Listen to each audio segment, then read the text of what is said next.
Hello, good morning students. कैसे हैं आप सब? उम्मीद करता हूं आप सभी अच्छे होंगे।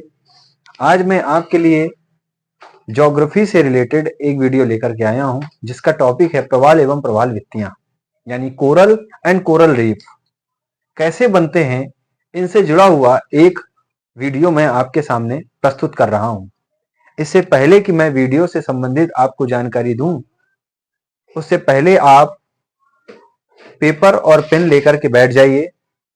इंपॉर्टेंट थिंग्स लिखने के लिए आप लोग तैयार रहिए।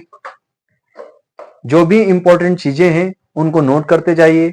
परीक्षा के लिहाज से यह वीडियो बहुत ही उपयोगी होने वाला है। वीडियो को अंत तक देखिएगा, और वीडियो को अंत तक देखेंगे तो फुल इंफॉर्मेशन कलेक्ट कर सकेंगे। तो आइए शुरू करते हैं वीडियो। उससे पहले मैं दीपेंद्र कुमार आपका स्वागत करता हूं अपने चैनल जीएस विद दीपेंद्र में। तो आज का टॉपिक है प्रवाल एवं प्रवाल भित्तियां। प्रवाल को इंग्लिश में कोरल कहते हैं, जबकि प्रवाल भित्तियों को इंग्लिश में कोरल रीफ कहते हैं। अंतः सागरीय रूपों में भित्तियों का निर्माण सागरीय जीव मूंगे या कोरल पॉलिप के अस्थिपंजरों के समेकन तथा संयोजन द्वारा होता है। ये मूंगा क्या होता है? मोरंग में मूंगा निकलता है, छोटे छोटे मूंगे निकलते हैं। वो जो मूंगे होते हैं, कई सारे मूंगे मिलकर के प्रवाल का निर्माण करते हैं, यानी कोरल का निर्माण करते हैं, जिनको मूंगा कहते हैं। एक मूंगे के मर जाने के बाद में दूसरा मूंगा उस पर अपना घर बनाता है, दूसरा मूंगा मर जाता है तो तीसरा अपना घर बनाता है। ये प्रक्रिया चलती रहती है और एक लंबे समय में भित्ति का निर्माण होता है, जिसको हम प्रवाल भित्ति कहते हैं, इंग्लिश में कोरल रीफ कहते हैं। अंतः सागरीय रूपों में भित्तियों का निर्माण सागरीय जीव मूंगे या कोरल पॉलिप के अस्थिपंजरों मतलब जो हड्डियों के अवशेष होते हैं, उनके समेकन तथा संयोजन यानी कलेक्शन द्वारा होता है। ये कोरल चूने पर निर्वाह करते हैं। ये जो कोरल होते हैं, ये चूने पर निर्वाह करते हैं। एक स्थान पर असंख्य मूंगे एक साथ समूह में रहते हैं तथा अपने चारों ओर चूने का खोल बनाते हैं, यानी आवरण बनाते हैं।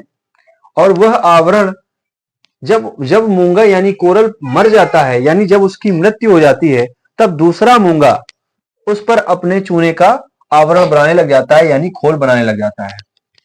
तो उसकी खोल के ऊपर दूसरा मूंगा अपनी खोल बनाने लगता है। इस क्रिया के कारण एक लंबे समय के अंदर एक विस्तृत भित्ति का निर्माण होता है और उसको रीफ कहते हैं।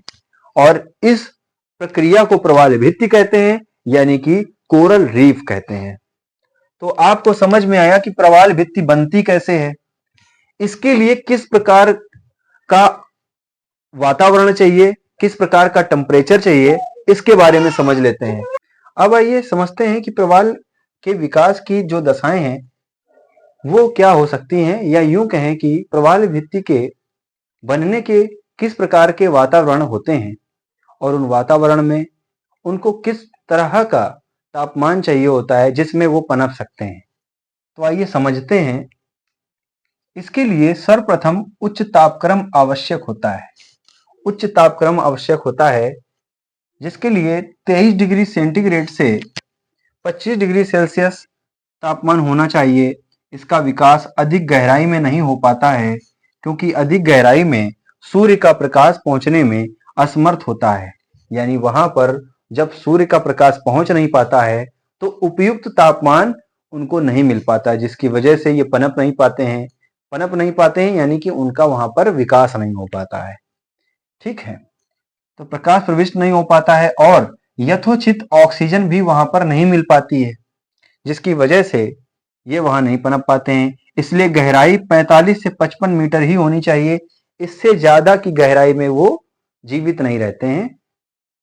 प्रवाल के विकास के लिए स्वच्छ जल का होना आवश्यक है, क्योंकि अधिक अवसादों के कारण, अवसाद यानी पानी में मिट्टी का मिलना, सिल्ट का मिलना, तो ज्यादा अगर उसमें मिलावट रहेगी, अवसाद रहेंगे, तो मूंगे का जो मुख होता है उसमें मिट्टी बैठ जाएगी, मुख बंद हो जाएगा, जिसकी वजह से मूंगे की मृत्यु हो जाएगी, और मूंगे की मृत्यु हो जाने के बाद में जब दूसरा मूंगा आएगा तो उसको किसी प्रकार का आधार नहीं मिल पाता है, और जो आधार नहीं मिल पाएगा तो वह दूसरा किस प्रकार से भित्ति का निर्माण करेगा, इसलिए उनका विकास रुक जाता है।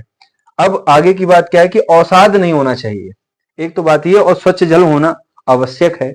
अब दूसरी बात यह है कि एक बात का खंडन किया गया, क्या खंडन किया गया कि परंतु पूर्ण स्वच्छ जल होना भी प्रवालों के लिए हानिकारक होता है। पूर्ण स्वच्छ नहीं होना चाहिए, यानी कि ऐसा जल होना चाहिए जो कि स्वच्छ जल की उपस्थिति में प्लैंकटन का विकास, मैं आपको समझाने की कोशिश कर रहा था कि पूर्ण स्वच्छ जल भी प्रवालों के लिए हानिकारक होता है, यानी कुछ अवसाद होना चाहिए, अत्यधिक अवसाद नहीं होना चाहिए, क्योंकि स्वच्छ जल में प्लैंकटन का विकास नहीं हो पाता है, प्लैंकटन का विकास हो नहीं पाता है, अत्यधिक सागरीय लवणता में इनका विकास नहीं हो पाता है। प्रवाल जीवों के लिए प्लैंकटन का विकास अनिवार्य है, तो अत्यधिक सागरीय लवणता प्रवाल के विकास के लिए हानिकारक होती है, इसलिए औसत सागरीय लवणता 27% से 30% होनी चाहिए। प्रवाल जीवों के लिए प्लैंकटन का विकास अनिवार्य है। प्लैंकटन सूक्ष्म वनस्पति हैं जो प्रवाल जीवों का भोज्य पदार्थ हैं, यानी कि उनके खाद्य पदार्थ माने जाते हैं। प्रवालों के अपने विकास के लिए किसी आधार या चबूतरों की आवश्यकता होती है, जिस पर वह अपना घरौंदा बनाते हैं, जिस पर वो अपना भित्तियों का निर्माण करते हैं, अतः किसी अंतः सागरी चबूतरा जैसे आधार का होना बहुत ही आवश्यक होता है।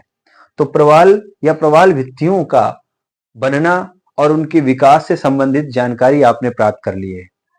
इससे जुड़ी हुई कई सारी जानकारियां अगले वीडियो में लेकर के उपस्थित होगा। तब तक के लिए आपसे विदा लेता हूं, और bye bye and thank you. जय हिंद, जय भारत।